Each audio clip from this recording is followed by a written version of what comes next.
రెడ్డిగా ED కార్యాలయం ఎదుట Congress senior నేత విహెచ్ ధర్నా చేపట్టారు. నేషనల్ హెరాల్డ్ కేసులో విచారణకు హాజరు కావాలని కాంగ్రెస్ అగ్రనేతలు సోనియా గాంధీ, రాహుల్ గాంధీలకు ఈడీ మరోసారి నోటీసులు జారీ చేసింది. ఇకైతే ఈ క్రమంలోనే దేశవ్యాప్తంగా నిరసనలకు కాంగ్రెస్ ప్రభుత్వం పార్టీ పిలుపునిచ్చింది. రాష్ట్రంలో పీసీసీ మహేష్ కుమార్ గౌడ్ అందుబాటులో లేనందున తెలంగాణలో రేపు నిరసనలు చేయాలని పార్టీ నిర్ణయం తీసుకుంది.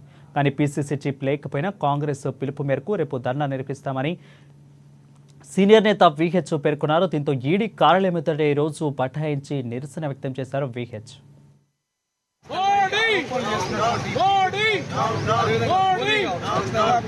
రాజ్యసభలో అవమానం చేస్తారు ఏమని, అంబేద్కర్ 6 సార్లు అని ఇది ఒక ఫ్యాషన్ అంటాడు. ఫ్యాషన్ కాదురా, దేవుడు బడుగు బలైన వర్గాల గురించి ఆలోచన చేసే దేవుడు.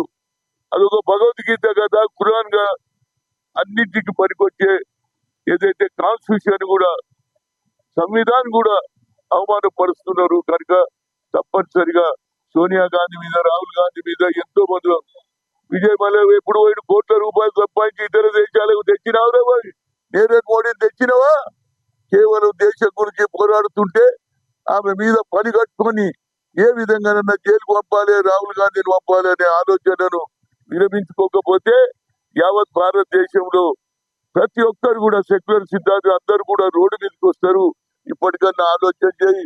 ఎంతో మంది దుర్మార్గులు కోట్ల రూపాయలు సంపాదించి ఇతర దేశాలు వాళ్ళు తెచ్చే ఆలోచన లేదు. కానీ నీ ఈడీ కేవలం సోనియా గాంధీ మీద, ఏది నేషనల్ హెరాల్డ్ పేపర్ మీద ఆనాడు పండిట్ జవహర్లాల్ నెహ్రూ గారు దేశ స్వాతంత్రం పెడితే దాని మీద ఏదో మనీ లాండరింగ్ జరిగిందని కేసు పెట్టి ఇవాళ ఏది ఎట్టి పరిస్థితుల్లో జైలుకు పంపాలనే ఆలోచన మంచిది కాదనేది నా ఉద్దేశం.